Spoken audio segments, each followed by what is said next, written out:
So we are told that President Trump, in a conversation with the House Speaker and every other, I'm going to pause here and House Speaker Paul Ryan on this again.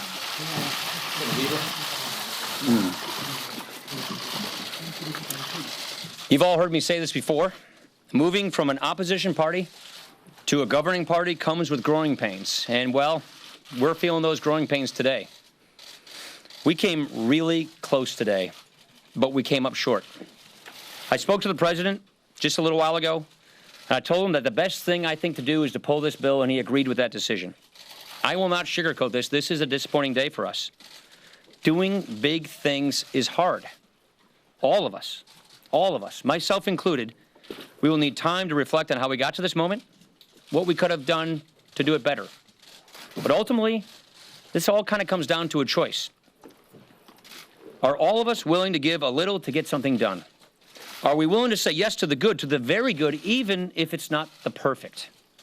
Because if we're willing to do that, we still have such an incredible opportunity in front of us.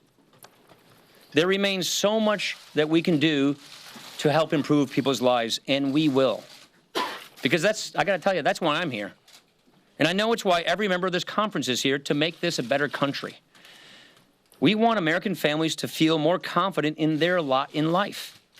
We want the next generation to know that, yes, the best days of this country are still ahead of us. I'm really proud of the bill that we produced.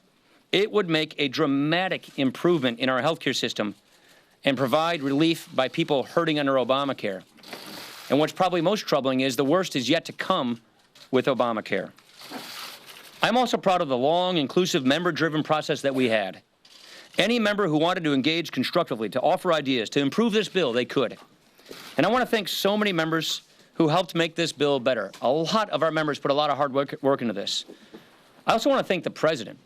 I want to thank the vice president. I want to thank Tom Price, Mick Mulvaney, and the entire White House team. The president gave his all in this effort. He did everything he possibly could to help people see the opportunity that we have with this bill. He's really been fantastic. Still, we got to do better, and we will. I absolutely believe that. This is a setback, no two ways about it. But it is not the end of the story, because I know that every man and woman in this conference is now motivated more than ever to step up our game, to deliver on our promises. I know that everyone is committed to seizing this incredible opportunity that we have, and I sure am. Speaker, two questions on health care. One is, talk about real people. Now you've got a law in the books, the Affordable Care Act, that you guys don't like, the White House doesn't like, but it's going to be the law for the foreseeable future. Do you plan to try to help it along and prop it up, or do you plan to just let it wither? Yeah, this is the problem. I worry. The question is we kind of prop it along and try and prop it up. It is so fundamentally flawed. I don't know that is possible. What we're really worried about is, and you've heard me say this all along, is the coming premium increases that are coming with a death spiraling healthcare system. That is my big concern. We just didn't quite get consensus today. What we have is a member-driven process to try and get consensus. We came very close, but we did not get that consensus. That's why I thought the wise thing to do is not proceed with a vote, but to pull the bill and see what we can do. But I don't think the law, as it is fashioned or anything close to it, is really going to be able to survive. Will you work on legislation now to try to fill the gap? We'll see. We're going to go back and figure out what the next steps are. Yeah. Can you explain if it is the conservatives of the Freedom Caucus who effectively drove out your predecessor, John Boehner, are they responsible for the defeat here today? Well, I don't want to cast blame. There is a block of no votes that we had that is why this didn't pass. They were a sufficient number of votes that prevented it from passing, and they didn't change their votes. We were close. Some of the members of that caucus were voting with us, but not enough were, and therefore, and I met with their chairman earlier today, and he made it clear to me that the votes weren't going to be there from their team, and that was sufficient to provide the balance to not have this bill pass. Mr. Speaker, you all swept the House, won the majority with the promise to repeal Obamacare. The majority in the Senate with the promise to repeal Obamacare. The White House with the promise to repeal Obamacare. How do you go home to your constituents and send all of your members home to their constituents saying, you know what? It's not even 100 days into the administration. Sorry, folks, we just can't figure it out. Dana, it's a really good question. I wish I had a better answer for you. I really believe that Obamacare is a law that is collapsing. It's hurting families. It's not working. It was designed in a fundamentally flawed way. We believe this bill is the best way to go, but we just didn't quite get the consensus to get there. Yeah. Two questions for you, if you don't mind. Number one, the bottom line is Obamacare right now remains the law of the land. Is that going to change in 2017? Yeah, I don't know what else to say other than Obamacare is the law of the land. It's going to remain the law of the land until it's replaced. We did not have quite the votes to replace this law. And so, yeah, we're going to be living with Obamacare for the foreseeable future. I don't know how long it's going to take us to replace this law. My worry is Obamacare is going to be getting even worse. Actually, I think we were probably doing the Democrats a favor. I think we were doing the architects of Obama a favor by passing this law before it gets even worse. Well, I guess that favor is not going to be given to them, and it's going to get worse. And so I don't think the architects of Obamacare, I'm sure they may be pleased right now, but when they see how bad this thing gets, based on all the projections we're being told by the plans that are participating in Obamacare, I don't think they're going to like that either. Look, 5 states, you got one plan left, one choice.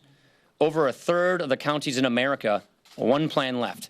And the kinds of projections we're being told from the people providing health insurance to these people in plans, it's going to get even worse. And so I don't think the architects of Obamacare envision this future. It's certainly not one we want for the American people. And I wish we had the kind of consensus we needed to bring a bill to the floor to pass and replace it, but we just don't have that right now. Chad. Mr. Speaker, if you don't mind. Thank you. What about, though, the political capital that was burned here? You have to keep the government open in about 5 weeks. The debt ceiling, you still want to do tax reform. I know you say that this part was integral to getting to that part. How much capital did you burn on this today, and how does that potentially injure those other bills? I think our members know we did everything we could to get consensus. This is how governing works when you're in the majority. We need to get 216 people to agree with each other to write legislation. Not 210, not 215. We need 216 people in the House to agree with each other on how to write a piece of legislation. We didn't have 216 people. We were close, but we did not have 216 people.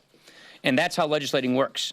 And so now we're going to move on with the rest of our agenda because we have big, ambitious plans to improve people's lives in this country. We want to secure the border. We want to rebuild our military.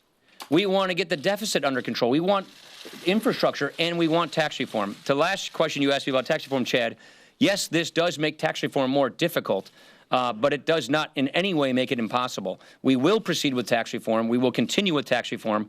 That's an issue I know quite a bit about. I used to run that committee. I spoke with the President, the Treasury Secretary, and his economic advisors earlier today about tax reform. So we are going to proceed with tax reform. This makes it clearly more difficult. You know how the numbers work. It's about $1 trillion. But that just means the Obamacare taxes stay with Obamacare. We're going to go fix the rest of the tax code. You don't think what is passed is prologue here, that this portends bad things for the I don't think so. I don't think this is prologue for other future things because members realize there are other parts of our agenda that people have even more agreement on what to achieve. We have even more agreement on the need and the nature of tax reform, on funding the government, on rebuilding the military, on securing the border. This issue had a big difference of opinion, not whether we should repeal and replace Obamacare, but just how we should replace it. And that is the growing pains of governing. We were a 10-year opposition party where being against things was easy to do. You just had to be against it. And now, in 3 months' time, we try to go to a governing party where we actually have to get 216 people to agree with each other on how we do things. And we weren't just quite there today. We will get there, but we weren't there today. Yeah. I was wondering if you're going to move ahead with phase 2 and 3 of HHS phase 2 and here with phase 3 legislation. And also, if you can just talk about how the conference is feeling right now. The conference is let down. The conference is disappointed. The conference, we were on the cusp of fulfilling a promise that we made. We were on the cusp of achieving an ambition that we've all had for 7 years, and we came a little short. We were close, but not quite there. On your other issues, this bill would have made what we call phase 2 much, much better. Nevertheless, I think there are some things that the Secretary of HHS can do to try and sort of stabilize things, but really we needed this bill to make it better. For instance, risk pools. We believe the smarter way to help people with pre-existing conditions get affordable coverage while bringing down the health care costs for everybody else is through reinsurance risk or risk-sharing pools, which this bill supplied for the states. That's not now going to happen, and therefore he won't be able to deploy that policy tool that we think is better than Obamacare. So we do lose a lot of the tools we wanted to help improve people's lives and bring down health care costs in this country. Thank you very much, everybody. Appreciate it. In the whip, Steve Scalise? Yes, I do. Thank you.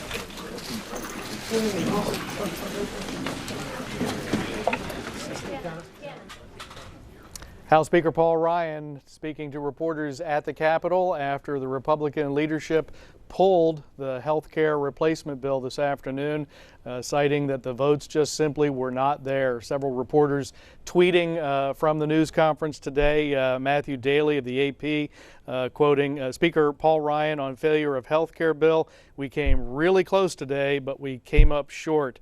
Chad Pergram of Fox News on Ryan, "Moving from an opposition party to a governing party has growing pains. I will not sugarcoat things." We understand the House bells have gone off, so the House coming back into session about 4:30 p.m. Eastern Time, just under 10 minutes from now.